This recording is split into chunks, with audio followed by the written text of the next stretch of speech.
Hello friends, இன்னைக்கு 9th maths chapter 5லேருந்து exercise 5.2லேருந்து ஃபஸ்ட்டு கொஷின் ஃபஸ்ட்டு சப்டிவிஷன் பார்க்க போகிறோம். Find the distance between the following pairs of points 1,2 and 4,3. இதுக்கான solution பார்க்கலாம். டிஸ்டன்ஸ் பிட்வீன் தி points நம்மளை கண்டுபிடிக்க சொன்னாங்க. 2 பாயிண்ட் கொடுத்துட்டு அப்படின்னா ஃபார்முலா என்னன்னா root of x2 minus x1 the whole square plus y2 minus y1 the whole square. இப்போ நம்ம கொடுத்துருக்க பாயிண்ட்டை எழுதிக்கலாம். 1,2 4,3. ஃபஸ்ட்டு பாயிண்ட்டை நம்ம எப்படி எழுதலாம்? x1, y1. ரெண்டாவது இருக்கிறது x2, y2ன்னு எழுதிக்கிறோம். இப்போது நம்ம x2 மைனஸ் x1 இருக்கு இல்லையா, இதில் இந்த வேல்யூஸை சப்ஸ்டியூட் பண்ண போகிறோம். ஸோ ரூட் ஆஃப் x2 என்ன 4 மைனஸ் x1 வேல்யூ என்ன 1.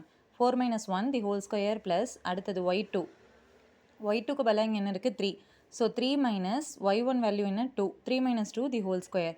ஸோ ரூட் ஆஃப் 4 மைனஸ் 1 என்ன 3. 3 ஸ்கொயர் ப்ளஸ் 3 மைனஸ் 2 என்ன 1. So 1 square. ஸோ 3 ஸ்கொயர் என்ன 9 plus 1 square 1. 9 plus 1 10. So root of 10 units. Okay friends, இந்த வீடியோ உங்களுக்கு யூஸ்ஃபுல்லாக இருந்தால் என்னோட சேனலை மறக்காமல் லைக் பண்ணுங்கள், ஷேர் பண்ணுங்கள், சப்ஸ்கிரைப் பண்ணுங்கள். டவுட் இருந்ததுன்னா கமெண்ட் செக்ஷனில் கமெண்ட் பண்ணுங்கள். Thank you friends.